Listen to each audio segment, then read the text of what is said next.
یہ زندگی اللہ نے دی ہے، اللہ کا شکر ہے. ہم جتنا بھی شکر ادا کریں کم ہے کہ اللہ نے ہمیں مسلمان گھرانے میں پیدا کیا. یہ اس کا شکر ہے.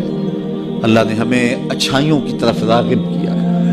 ہم میں سے کوئی ہی بد نصیب ہوگا جس کو نماز نصیب نہیں ہے. ہم میں سے زیادہ لوگ ہوں گے جن کو 5 گانا نماز نصیب ہے، سجدوں کی توفیق نصیب ہے. اب جو کمیاں کوتاہیاں دیگر زندگی میں ہیں ان کو دور کریں، اپنے رزق کو پاک کریں، رزق 100% پاک کرنے کی کوشش کریں.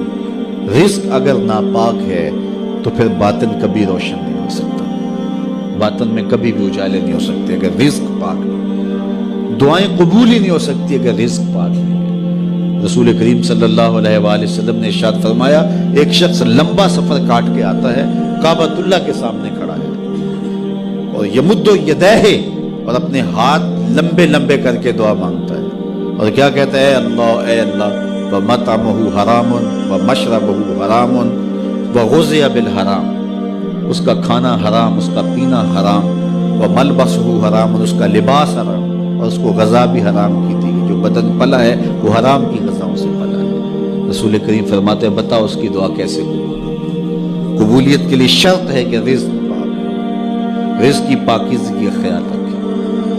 والدین کی رضا میں اللہ کی رضا رکھی گئی ہے. اگر والدین راضی نہیں ہیں تو پھر رب کی رضا نصیب نہیں ہوگی. ہاں، صرف والدین اگر اللہ کے حکموں کو توڑنے کا کہیں تو ان کی یہ بات نہیں مانی جائے گی. باقی امور میں ان کی بات تسلیم کی جائے گی اور ان کی رضا میں اللہ کی رضا چھپی ہوئی ہے. اپنی نظر کی حفاظت کریں. نگاہوں کی پاکیزگی عبادتوں میں سرور کا باعث اور سبب ہے، اور نگاہوں کی غلاظت سے عبادت کا سرور چھن جاتا ہے.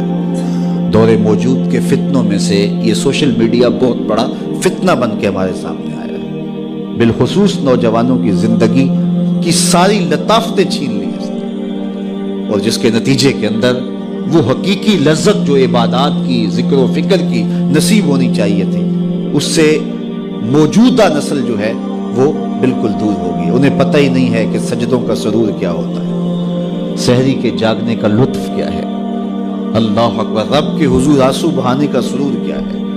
تو اپنی نظر کی پاکیزگی کا خیال اور لحاظ رکھیں. اس کا نتیجہ یقیناً عبادات کے اندر سرور کی صورت کے اندر برآمد ہوگا. اللہ آپ کی حفاظت کرے اور ہر جان یہ دیکھے اس نے آنے والے کل کے لیے آگے کیا بھیجا ہے. یہ دنیا بوائی کا موسم ہے، آخرت کٹائی کا موسم ہے. بوائی کے موسم میں جس نے تخم عمل ڈال لی ہے، کل کٹائی کے موسم میں کچھ کاٹ لے گا.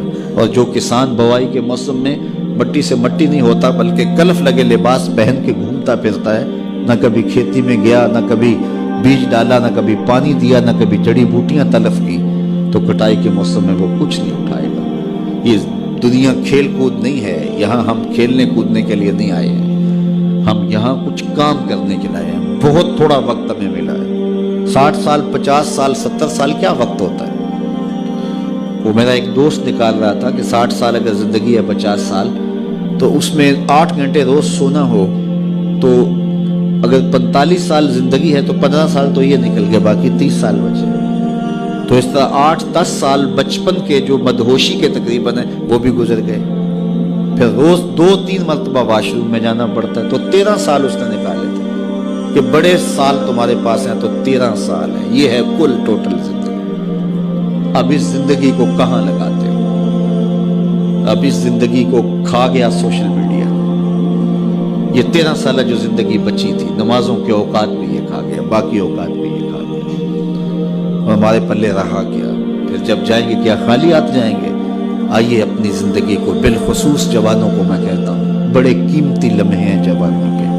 بڑھاپے میں بھی سجدوں کی توفیق مل جائے تو بڑی بات ہے، لیکن جوانی میں جو سجدوں کا سرور ہے وہ بڑھاپے میں نہیں ہے. تہجد کا لطف بڑھاپے میں بھی بہت ہے، لیکن اگر جوانی میں سحری کے وقت اٹھ کے ایک جوان جب بستر کو چھوڑ کر کے مصلی بچھاتا ہے، عرش جھوم اٹھتا ہے. اللہ اکبر. آج ہر بندے کو شکایت ہے ہمارے گھر میں بھوت آ گیا، جادو آ گیا، ٹونا آ گیا، سایہ ہو گیا، بدروحیں آ گئیں، یہ ہو گیا، وہ ہو گیا. مجھے بتاؤ، جس گھر کی صبح کا آغاز ایسے ہوتا ہوگا اس گھر میں کوئی جادو آ سکتا ہے؟ کوئی بدروح آ سکتی ہے؟ وہاں تو رحمت کے فرشتے اترتے ہیں.